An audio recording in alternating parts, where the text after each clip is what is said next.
திரு ஜெகத் கஸ்பர், இருமொழி கொள்கை தோற்றுவிட்டது அப்படின்னு பாஜக தரப்புல சொல்றாங்க. இருமொழி கொள்கை தமிழ்நாட்டின் வளர்ச்சிக்கு வித்திட்டது அப்படின்றது இருமொழி கொள்கையை ஆதரிக்கக்கூடியவர்களின் நிலைப்பாடாக இருக்கு. இருமொழி கொள்கை என்ன சாதித்தது?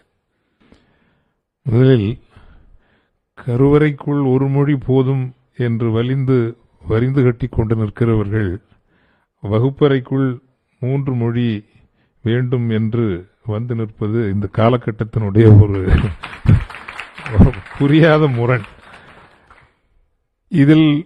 இதை பற்றி நாம் இங்கு ஒன்றும் தரவுகள் தருவதற்கு ஒன்றும் தேவையில்லை. காரணம், நீங்கள் ஒன்றிய அரசு தருகின்ற தரவுகளை எடுத்து பார்த்தாலே, மனிதவள மேம்பாட்டு குறியீடுகள் என்று எடுத்து பார்த்தால் இந்தி மொழியினுடைய இதய பரப்பு உத்தரப்பிரதேசம், பீகார், சத்தீஸ்கர், உத்தராகண்ட் பகுதிகள் அனைத்து மனிதவள மேம்பாட்டு குறியீடுகளிலும் தமிழகத்தை விட 1 மடங்கு, 1.5 மடங்கு, 2 மடங்கு குறைவாகத்தான் இருக்கின்றன.